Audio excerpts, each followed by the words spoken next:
네, 도끼와 덕화이어 사이에 문제가 있단 말이 예전부터 스멀스멀 있긴 했지만 모든 사람들이 깜짝 놀랄만한 대형 떡밥이 터진 시점이 도끼가 이 노래에서 덕화를 노린 것 같은 가사를 적고 나서였죠.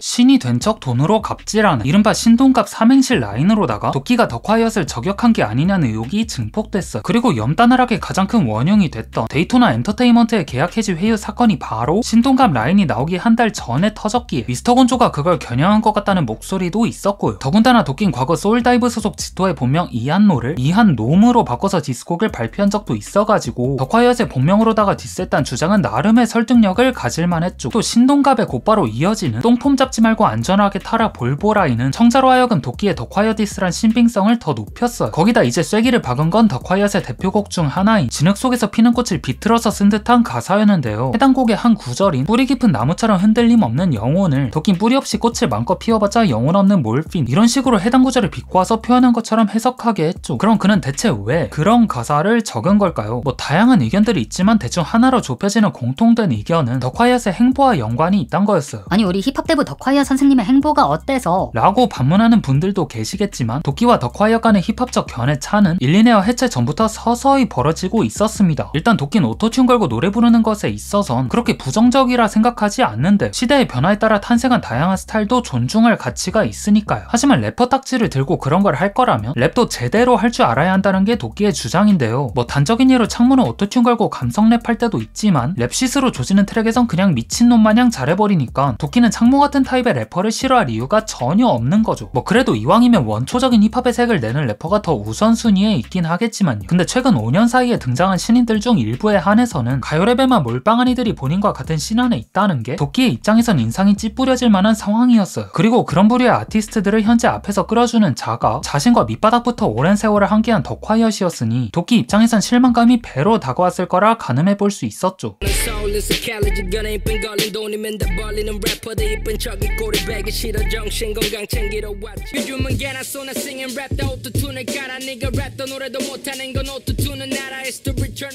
근데 제가 아무리 이렇게 떠들어봤자 이는 어디까지나 뇌피셜의 근거와 야부리 털기에 불과하잖아요. 그니까 도끼와 덕화이엇 사이에 어떤 트러블이 있다고 하기엔 오피셜한 단서라고 못 박을 만한 게 분명하지 않았고 심지어 도끼가 덕화이엇을 저격한 것 같다는 소문이 달궈진 이후에도 덕화이엇은 도끼의 신곡을 샤라웃하기도 했거든요. 때문에 당시 팬들은 아리송했던 거죠. 둘의 사이가 다시 회복된 건가? 아니면 덕화이엇의 짝사랑인가? 이런 추측 외에 할 수 있는 게 없었어요. 왜냐면 뭔가 낌새가 있는 것 같긴 하지만서도 최소한의 단서만으로 둘의 관계를 유추할 수밖에 없었으니까요. 그렇게 어딘가 갈증을 시원하게 해소시켜줄 사이단 없고 이런저런 떡밥만이 난무하다 시간이 지나면서 이들의 불화설은 모든 가시거리가 그렇듯 어느덧 잠잠해졌죠. 아니 그러다 갑자기 최근 도끼의 리마스터 EP가 나왔는데 여기서 도끼와 덕화이엇의 사이가 틀어진 게 거의 확실하다시피 한 정황이 포착됐어요. 과거 도끼가 덕화이엇과 함께했던 트랙들 있잖아요. 베벌리힐스 밖에 비온다 주룩주룩 내가 요것들이 이번 EP에 수록이 됐는데 글쎄 덕화이엇 벌스가 통째로 날아간 상태로다가 트랙이 구성된 거예요. 그래서 처음에 제가 이 소식을 접하고 노래들을 천천히 들었을 때 그냥 훅제비 파트만 살리고 벌스는 자기 파트로만 채운 건가? 이런 생각을 했어요. 왜냐면 벌스 하나 정도는 빼도 곡의 흐름이나 유기성이 있어선 커다란 껄끄러움은 없지만 훅을 빼면 곡의 진행이 다소 버겁고 구성이 헐거워지다 보니까요. 그래서 자이언티랑 노창 파트는 살린 건가 보다 했는데 앨범의 마지막 트랙이자 일리네어 단체곡인 내가에서 도끼는 원곡에서 2절을 담당한 덕화 파트는 아예 제외시킨 반면 3절인 빈지노 파트는 그대로 살려가지고 그동안 설마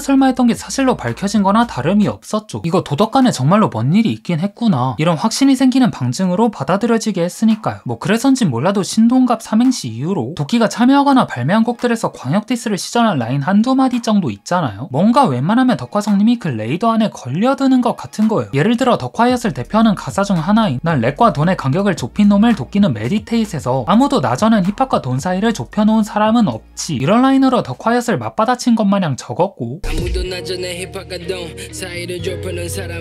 또 그런가 하면 체납에선 헤이터란 건 인터넷이 아닌 실제 존재 질투보다 무서운 건 시기 바로 옆에라는 라인으로 왠지 덕화이엇을 대놓고 디싼 건 아니지만 살짝 걸쳐놓은 듯한 느낌을 줘가지고 두 사람 모두의 팬인 제 입장에선 뭔가 묘한 감정이 들었죠. 소울컴퍼니가 갈수록 자기 복제에 가까운 음악을 제작할 때쯤 덕화이엇은 이 같은 힙합에서 벗어나야 한다 생각했고 그 첫 움직임으로서 새로운 레이블을 런칭하는 것이 새로운 돌파구라고 판단했잖아요. 그리고 마침 본인과 가장 마음이 잘 맞을 것 같고 어떠한 유혹과 유인에도 흔들리지 않은 많을 도끼와 함께하는 것, 그것만으로도 더 콰이엇은 굉장히 든든했을 거예요. 그만큼 도끼란 존재는 한국 힙합이 앞으로 나아가야 할 새로운 방향과 매우 흡사했으니까요. 그렇게 더 콰이엇의 바람대로 일리네어는 어느덧 한국 힙합의 정상으로 우뚝 섰지만 결국 일리네어란 레이블이 가졌던 특수성의 한계를 버티지 못하고 10년 만에 해체 소식을 전했죠. 그리고 팀의 해체가 공식화된 지 얼마 안 지나 둘의 사이가 이런 식으로 변했던 게 참 안타깝네요. 아무리 모든 만남 뒤에 헤어짐이 기다리고 있다곤 하지만 도덕 이형님들은 동료를 넘어 친구나 전우 같은 남다른 각별함이 힙합 팬들의 눈에도 보였어가지고 팬들의 입장에선 그 충격이 더 시게 다가오는 것 같습니다. 힙합의 본질에 가장 가까운 음악과 태도를 견지하고 한국에서 힙합으로 성공할 수 있다는 걸 증명한 첫 장본인들이 바로 도끼와 더 콰이엇 두 명이기에 그들의 불안 정말 씁쓸한 기운만이 맴도는 듯 하네요. 저희의 메시지는 항상 좀 일관되어 있는데요. 많은 사람들이 저희를 보면서 저희가 금수저가 아님에도 어떻게 보면 한국에서 굉장히 마이너였던 힙합 음악으로 이렇게 해냈다는 게 많은 사람들한테 또 좋은 메시지가 될 수 있다고 생각하고요. 그냥 그때그때를 즐기면 원 없이 살아보는 것이 좋다고 생각해요. TV에서 나오라고 해도 솔직히 잘 안 나가고 솔직히 별로 재미도 없고요. 이렇게 공연하는 게 제일 재밌는데 뭐 언더 오버 이렇게 나뉘는데 솔직히 다 꺼지라 그러고 힙합은 힙합이니까 Thunderground, Illinois Records. 저는 저의 식대로 평생 살 거예요. 진중함보단 진실함을 추구했던 도끼와 더 콰이엇. 저는 그들이 다시 뭉칠 거란 생각은 하지 않습니다. 이제 음악적인 가치관도 꽤나 달라진 둘이고 활동하는 위치에 있어서도 차이가 있는 둘이라서 저는 그냥 각자의 자리에서 각자의 태도대로 활약해줬으면 좋겠습니다. 괜찮아 뮤없이 널 보내 지금껏 그랬듯이 지나가면 뭐든 시킬 텐데 깨끗이 많은 일들 뒤에 지금의 내가 됐듯이 더 나은 나 내일이 기다릴 걸 반드시